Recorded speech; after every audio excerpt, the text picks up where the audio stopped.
पहले तो मैं कुलदीप को इंट्रोड्यूस कर देता हूँ भाई आप सब लोगों के लिए। कुलदीप जो है KV2 आगरा, कैंट आगरा का स्टूडेंट है, क्लास 12th का। और इसने 2 साल मेरे पास फिजिक्स पढ़ी है। ठीक है, और ये बहुत ही बेहतरीन स्टूडेंट रहा है। तो आज एक as a topper, as a पुराना स्टूडेंट मैं इसका इंटरव्यू ले रहा हूँ। ये एक्चुअली हम इंटरव्यू इसलिए ले रहे हैं कुलदीप आपका, जिससे कि देखो एक एक व्यू तो वो होता है कि यार यूट्यूब चैनल पर व्यूज लेने, अपने अपना चैनल क्रिएट किया है, ठीक है, तो वो एक अलग एक बात है।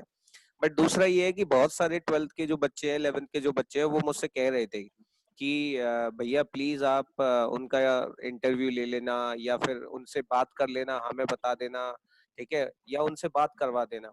एक्चुअली हर साल क्या होता था तुम्हें हर साल क्या होता था तुम्हें पता ही है कि भाई ऑफलाइन बैच लगते थे तो बच्चे आ जाते थे, है ना, सीनियर से बात कर लेते थे 11th वाले। लेकिन अब क्या है, अब तुम्हें पता ही है ऑनलाइन है, सब घर पे बैठे हैं, हाँ। तो सब चाहते हैं एक दूसरे से कि यार बात हो जाए हमारी, है ना, तो ये है। तो चलो अब रिकॉर्डिंग तो स्टार्ट हो ही गई है, हम लोग स्टार्ट करते हैं इसको। तो भाई सबसे पहला क्वेश्चन तो मेरा यही है आपसे, एक बेसिक क्वेश्चन जो है कुलदीप, कि रिजल्ट जब आपका आया तो रिजल्ट देखने गया कौन था? आप ही ने देखा खुद या कोई गया था? और रिजल्ट आने के बाद क्या रिएक्शन था, आपने क्या एक्सपेक्ट किया? मैं रिजल्ट खुद ही देखने गया था अच्छा। और घर पे ही देख लिया था। मतलब रिजल्ट थोड़ा लेट निकला लेकिन देख लिया था रिजल्ट तो। अच्छा अच्छा, तो क्या और इतना ही कैसे? लगभग ऑलमोस्ट इतना ही एक्सपेक्ट किया था। अच्छा। मतलब 94 95 सोची थी परसेंट। हाँ। बाकी जो ऊपर 96.2 तक पहुंच गया वो बोनस मान लो। ना तो। बिल्कुल बिल्कुल, बढ़िया। ठीक है, तो हम्म। घर वालों के रिएक्शन कैसे रहे? पेरेंट्स के, मम्मी पापा के घर कैसे? वाले खुश थे। मम्मी पापा उनने सोचा ही नहीं था इतना भी आएगा, 96.2 पहुंच जाएंगे। सोचा ही अच्छा नहीं था मम्मी पापा ने तो। अच्छा अच्छा अच्छा। हम्म। अच्छा कुलदीप, तो जैसे घर में होता है, आपको पता ही है कि यार घर में सपोर्ट भी होता है बहुत जब हम पढ़ाई कर रहे होते हैं। और मैं जानता हूँ कि जब आप हाँ। पढ़ते थे तो बड़े शांत रहते थे, तो ये खास बात मेरे को आपकी बहुत अच्छी लगती थी। मैंने बहुत सारे बच्चों को बताया भी था, आपको पता होगा कि ये मेरे प्रिय विद्यार्थियों में से एक है। तो मैं आपसे ये जानना चाह रहा हूँ कि घर में मम्मी पापा, बड़ा भाई या बहन जो भी हैं, तो उनमें से सबसे ज्यादा सपोर्ट आपको कौन कर रहा था, कि या एक एनकरेज कर रहा था कि हम्म। मेरे को आपको टॉपर बनना है या आपको अच्छे मार्क्स लाने हैं, इस तरीके से? मतलब वैसे तो यार सभी मम्मी तो सपोर्ट हमेशा करते हैं। सपोर्ट करती हैं। हम्म हाँ। हम्म पापा तो आर्मी में तो बाहर रहते हैं ज्यादातर। हम्म तो मम्मी का सपोर्ट तो हमेशा रहता ही है, सारी चीजों का देखना है कि क्या खा रहा है, सही खा रहा है कि नहीं। हम्म और पूरा मतलब सपोर्ट था। हम्म और दीदी और भैया एनकरेज करते हैं, जैसे कि अगर तू अपनी फील्ड में टॉपर पे रहेगा, हाई हम्म पे रहेगा तभी कुछ हो पाएगा, वरना बेकार है। बस हाँ। वही सब दिमाग में चलता है, फिर वही रहता है। अच्छा अच्छा, चलो ठीक है। तो कुलदीप, अगला प्रश्न मेरा ये है यार आपसे कि बच्चे कई बार सोचते हैं, जैसे आप भी जब 12th में थे, 11th में थे, तो आपको याद होगा कि आप भी पूछा करते थे हम लोगों से, अपने सीनियर से भी पूछा होगा, भाई से भी पूछा होगा। तो हाँ। आपको अब चूंकि आप क्लास 12 का रिजल्ट आ चुका है, आप हाईएस्ट लाए हैं अपने स्कूल में, जो कि और हाईएस्ट भी नहीं, एक्चुअली एक अच्छा स्कोर माना जाता है, 96% से भी एवर 12th में, और जिसमें कि आप फिजिक्स में और बाकी सब्जेक्ट्स में बहुत अच्छा स्कोर करके लाए हैं अपने साथ। तो ये जो आपने स्कोर अच्छा किया है, इसके लिए आपको क्या लगता है लगभग कितने घंटे बच्चे को पढ़ने चाहिए? इतने घंटे मैटर्स तो नहीं करते। अगर स्कूल जा रहे हो उसके साथ तो 3 4 घंटे तो पढ़ने पड़ेंगे सेल्फ स्टडी के लिए, हम्म। जितना टाइम बचता है उतना। और अगर जिस दिन हॉलीडे है तुम्हारा उस दिन तो 7 8 घंटे इतना तो होना चाहिए कम से कम। मतलब और संडे को बाकी या कहीं कोई? बिजी हो जाते हैं। हम्म हाँ। हम्म कोई फंक्शन हो जाता है घर पे या कहीं चले जाते हैं उस दिन हम्म बिजी है, तो मतलब इतना तो टाइम निकालने के रिवाइज कर सके अपना पुराना। हम्म मतलब रहने चाहिए बीच में, कभी छूटे ना। मैं हम्म एक टाइम था जिस टाइम मैं मतलब थोड़ा वो प्रोजेक्ट वगैरह में प्रैक्टिकल्स में बिजी हो गया था, हम्म सिर्फ अपनी फिजिक्स को सिर्फ हम्म, पीछे का रिवाइज कर जाऊँ, जो ट्यूशन में पढ़ाया है थ्योरी उसको सिर्फ हाँ एक बार देख जाऊँ, रिवाइज कर जाऊँ। सिर्फ हाँ। 15 मिनट देता था, 7 to 7:15 देता था बस। अच्छा वही अच्छा, था। मतलब आप ये कहना चाह रहे हो कि अगर कोई स्कूल गोइंग बच्चा है तो लगभग 6 घंटे तो उसके स्कूल में जा रहे हैं। उसके बाद हाँ वो चले जाते हैं स्कूल में। अगर अगर वो ट्यूशन लगा रहा है और उसमें भी उसके लगभग 3 घंटे, 3.5 घंटे चले जाएंगे। हम्म। उसके अलावा उसे 3 घंटे कम से कम सेल्फ स्टडी देनी हाँ चाहिए। कम से कम 3 घंटे। ठीक है ठीक है ठीक है। तो मैं आपसे ये जानना चाह रहा हूँ कि आपने ये जो टाइम निकाला था, जैसे 6 घंटे तो स्कूल के हो गए, ठीक है, उसके बाद 3 घंटे 3.5 4 घंटे लग जाते थे आने जाने में, इतना हम मान लेते हैं ट्यूशंस में चला जाता है। और बाकी का जैसे आप बता रहे हैं कि 2.5 से 3 घंटा आपने सेल्फ स्टडी की है, तो उसके लिए आपने फिर टाइम मैनेज कैसे किया? मेन क्वेश्चन आता है कि how to manage your time. Time table बनाया या किस तरीके से, क्या स्ट्रेटेजी की? जैसे कई बच्चों को आपने देखा होगा कि वो जब क्लासेस जाते हैं तो वो टाइम वेस्ट भी बहुत करते हैं घूमने फिरने में, क्या उस तरीके का कुछ किया? हाँ। या घूमते भी थे और साथ में फिर रात में पढ़ते थे, ऐसा कुछ स्ट्रेटेजी वो भी बता दो। अरे घूमना वगैरह तो अवॉइड करता था ज्यादातर तो मैं, मतलब अच्छा। जितना अवॉइड हो सके उतना रहने देता था। और हम्म। पूरा टाइम जैसे स्कूल में निकल गया, फिर 1-2 ट्यूशंस में निकल गए। हम्म। जैसे 1 या फिर 1.5 घंटा मैं पढ़ता था फिजिक्स के ट्यूशन से पहले। जो हम्म। फिजिक्स का ट्यूशन होता था 7:30 पे शाम हम्म। को, हाँ। तो उससे पहले 1 घंटे कभी 1.5 घंटे 6 to 7:30 पढ़ता था। और हम्म। वहां से आने के बाद 9 o'clock बैठ जाता था अपना, हम्म। मतलब जो भी डिनर वगैरह करके हम्म। 9 o'clock से 12 PM तक बैठता था, हम्म। कभी 11:30 तक बैठता था। वही अच्छा। था, अच्छा। अच्छा। यही जो 3-4 hours इसमें निकाल लेता था। मतलब मेन ये है कि आप कहना चाह रहे हैं कि घूमना फिरना थोड़ा कम किया था मैंने, नहीं जाता था ज्यादा दोस्तों के साथ। हाँ भैया, और मतलब जो 3-3 ट्यूशन है, बच्चे बाहर जाते हैं 3 बार, तो फिर वो घूमते ही रह जाते हैं बहुत से बच्चे तो। हाँ। अच्छा। हम्म, अच्छा। अच्छा कुलदीप, मतलब अपने नेक्स्ट। फ्रेंड्स को देखा ये सब करते हुए। हाँ बिल्कुल। हाँ भैया। और कुलदीप, नेक्स्ट क्वेश्चन मेरा आपसे ये है कि आपको क्या लगता है सिलेबस खत्म करने का, क्लास 12 का जो सिलेबस है उसे एक बार खत्म करने का, कोचिंग में या ट्यूशन में या स्कूल में भी, एक आइडियल टाइम क्या होना चाहिए? वो कब तक खत्म हो जाना चाहिए? अक्टूबर, नवंबर, दिसंबर, कब तक आपके हिसाब से, जिससे एक अप्रोप्रिएट टाइम मिले? दिसंबर की स्टार्टिंग में तो हो जाना चाहिए। मतलब दिसंबर की स्टार्टिंग तक तो मतलब खत्म हो जाना चाहिए। हो जाना उसके चाहिए। बाद तो बचना ही नहीं चाहिए, क्योंकि प्री बोर्ड स्टार्ट हो जाते हैं। प्री बोर्ड स्टार्ट और हो प्री जाते बोर्ड हैं, में फिर अपना बच्चा रिवीजन करता है और वो पूरे टाइम बस उसी में लगा रहता है। उसी में फिर लगा उसके बाद रहता कोई नई चीज नहीं सीख सकता। है। मतलब ये है हालांकि इस साल तो खैर ये चीज नहीं हो पाएगी, आपको भी पता है लॉकडाउन है तो सारी चीजें सब गड़बड़ा गई हैं। हाँ। हाँ, बट एक नॉर्मल ईयर की अगर हम बात करें, सेशन की बात करें, तो आप ये कहना चाह रहे हैं कि नवंबर के लास्ट या दिसंबर के फर्स्ट वीक तक आप हाँ सिलेबस बस। खत्म हो जाना चाहिए। ठीक है। हाँ भैया। आ, तो कुलदीप, मैं ये जानना चाह रहा हूँ कि उसके बाद आपने जैसे आप बता रहे हो सिलेबस खत्म होने के बाद प्री बोर्ड वगैरह होते हैं या लगभग तभी आ जाते हैं, नवंबर के ही बीच में प्री बोर्ड वगैरह स्टार्ट हो जाते हैं और लगभग सिलेबस भी खत्म हो जाता है तब तक। तो प्री बोर्ड की तैयारी फिर आपने कैसे की, क्योंकि ट्यूशंस भी आपके चल रहे थे उस समय पर, है ना?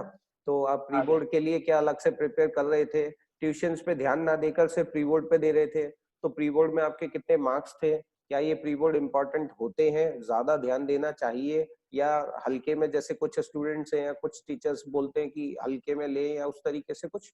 तो वो भी आप बताएं, अपने व्यूज क्या है आपके? प्री बोर्ड्स इंपॉर्टेंट तो होते हैं वैसे। प्री बोर्ड्स के 15 डेज पहले से ही मतलब मैं प्लानिंग शुरू कर देता था कि इतने यूनिट्स ज्यादा इंपॉर्टेंट है, इनको तो कवर करना ही है तब तक प्री बोर्ड्स तक। एक हम्म। दो यूनिट कभी कभार छूट जाती थी, लेकिन मोस्टली सिलेबस कवर करके ही जाता था, हम्म। क्योंकि वो हेल्प करता है अपने बोर्ड्स के लिए भी। अब हम्म। जितने प्री बोर्ड्स में मार्क्स आएंगे ना बच्चे के, उतने ही बोर्ड्स में आते हैं, उससे थोड़ा हाँ। सा वेरी करते हैं बस, हम्म। ज्यादा नहीं करते। हम्म। ठीक है। ठीक जैसे है। फिजिक्स में थे मेरे 65 थे फिजिक्स में, प्री बोर्ड और में। सेकंड में थे प्री बोर्ड में 67। हम्म। तो वही 65 आता है बोर्ड में, हाँ उससे मतलब, ज्यादा कम ज्यादा नहीं होते, उतना ही आता मतलब आप कह सकते हैं कि प्री बोर्ड में लगभग हमें पता चल जाता है, एक आइडिया लग जाता है कि बोर्ड में हमारे लगभग कितने है। हाँ। आ सकते हैं। ठीक है। ठीक है। ठीक है। हम्म। ठीक है।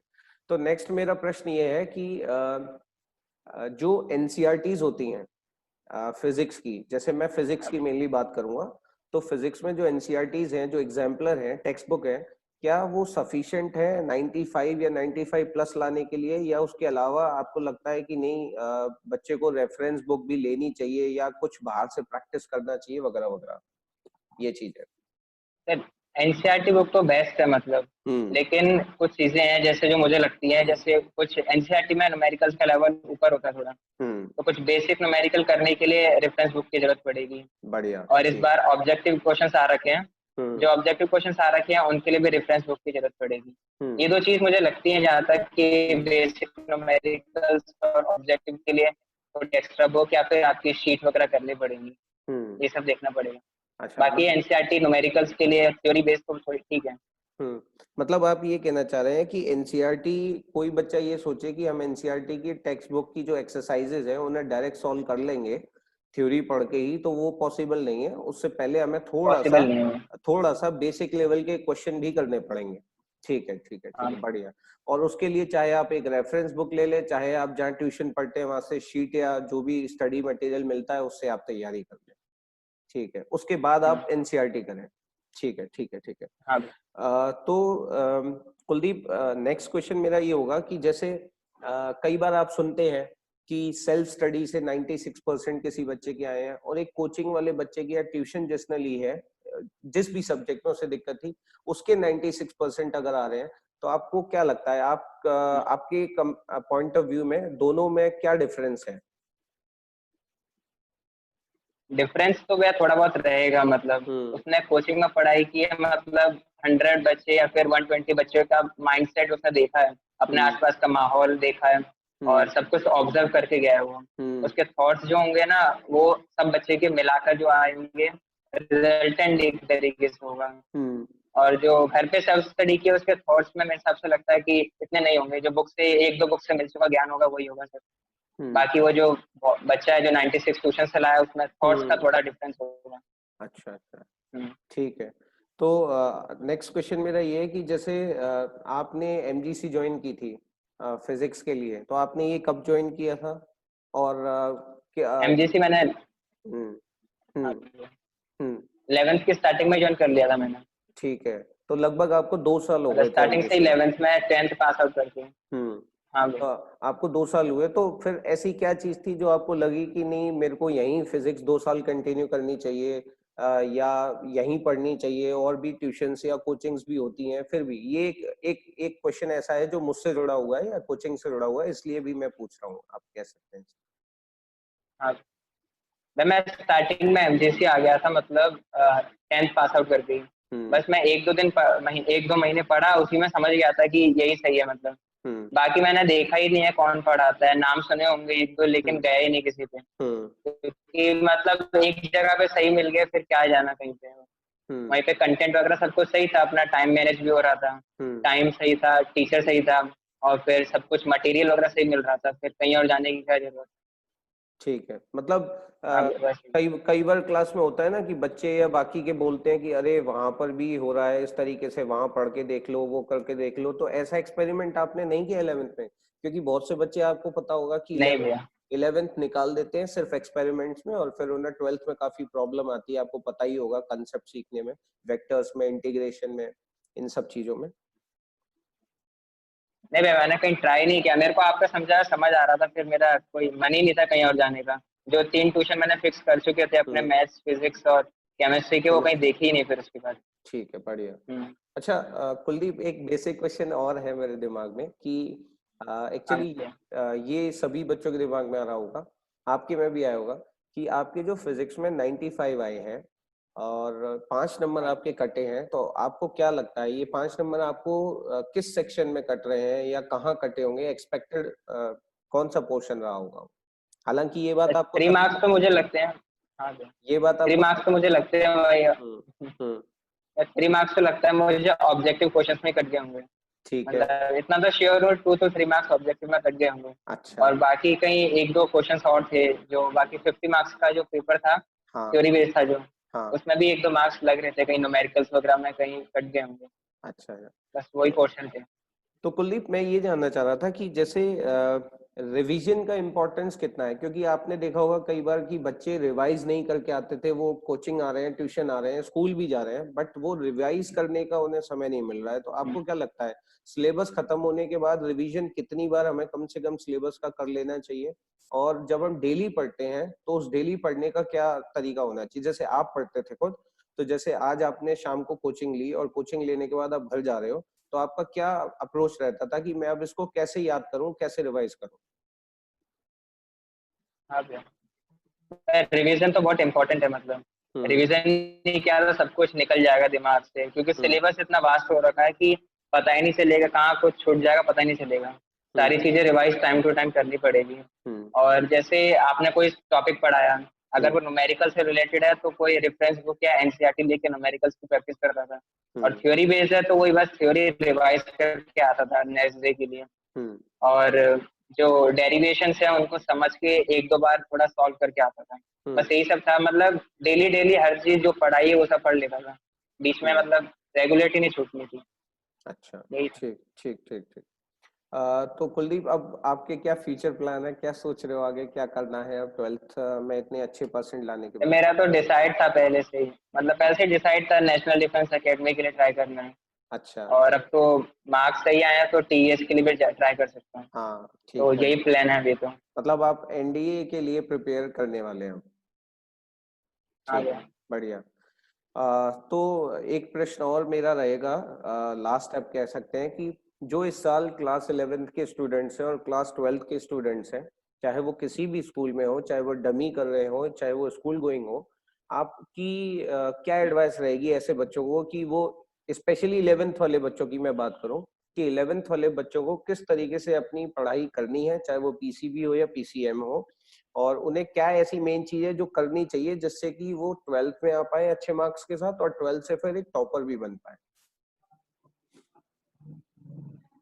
तीन ऐसी बातें अगर आ मैं गया। आपसे पूछूं, तो तीन पहले तो ना, मतलब अब तो बाहर जा नहीं सकते लॉकडाउन में। हम्म हम्म फर्स्ट थिंग कि पहले तो ये ऑनलाइन कोचिंग ढूंढे अपने लिए कोई। हम्म अगर कोई सब्जेक्ट में ज्यादा प्रॉब्लम है, जिसमें अभी पढ़ लिया होगा थोड़ा बहुत, तो जो बच्चे हम्म पढ़ रहे होंगे हम्म समझ गए होंगे इतना कि किस सब्जेक्ट में प्रॉब्लम होने वाली है, तो हम्म उसके लिए ऑनलाइन कोचिंग ढूंढे, बाहर तो जा नहीं सकते। हम्म और सेकंड थिंग, हर चीज को अपने नोट्स आप सेल्फ प्रिपेयर करें, और उसके हम्म बाद थोड़ा बहुत मतलब उसको रिवाइज करते रहें टाइम टू टाइम।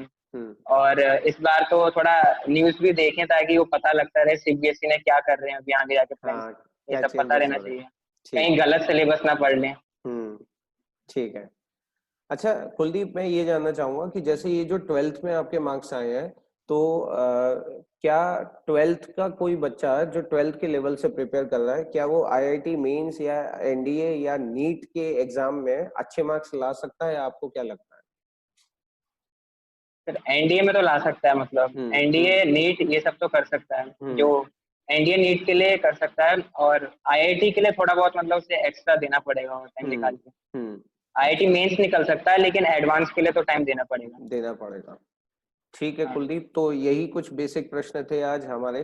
ठीक है, मैं आपसे इसलिए रूबरू हुआ ताकि कुछ बच्चों के जो इस साल 12th में पढ़ रहे हैं मेरे पास ऑनलाइन, और बाकी भी कुछ पुराने बच्चे हैं, तो उनके प्रश्न थे कि सर आप प्लीज जो टॉपर है आपका, वो आप उनसे थोड़ा सा हमारे व्यूज, जो उनके व्यूज हैं वो हमारे तक पहुंचे, तो आप उनका इंटरव्यू ले लें या फिर हमें मुलाकात करा दें। तो मुलाकात तो आपको ही पता है और इस टाइम पे हो नहीं सकती, तो मैंने सोचा फिर ऑनलाइन ही आपसे मुलाकात कर ली जाए। तो ठीक है कुलदीप, बहुत अच्छा रहा आपका हाँ। रिजल्ट, और मैं उम्मीद करता हूँ यार आपका जो फ्यूचर है, जो आगे आने वाली चीजें हैं, जैसे आप बता रहे थे कि आप एनडीए की प्रिपरेशन कर रहे हैं, तो मैं थैंक यू। पूरी पूरी उम्मीद करूंगा कि यार आप जैसा 12th में आपने किया है मेरे बच्चे, बिल्कुल वैसे ही आप एनडीए में भी करो, और हम दोबारा से एक बार फिर से इंटरव्यू करेंगे एनडीए से रिलेटेड चीजें हाँ। जानने के लिए। ठीक है ना? और फैमिली में सभी हाँ। को भाई, फैमिली में सभी थैंक को, यू। हाँ फैमिली में सभी को मेरी तरफ से नमस्ते कहिएगा।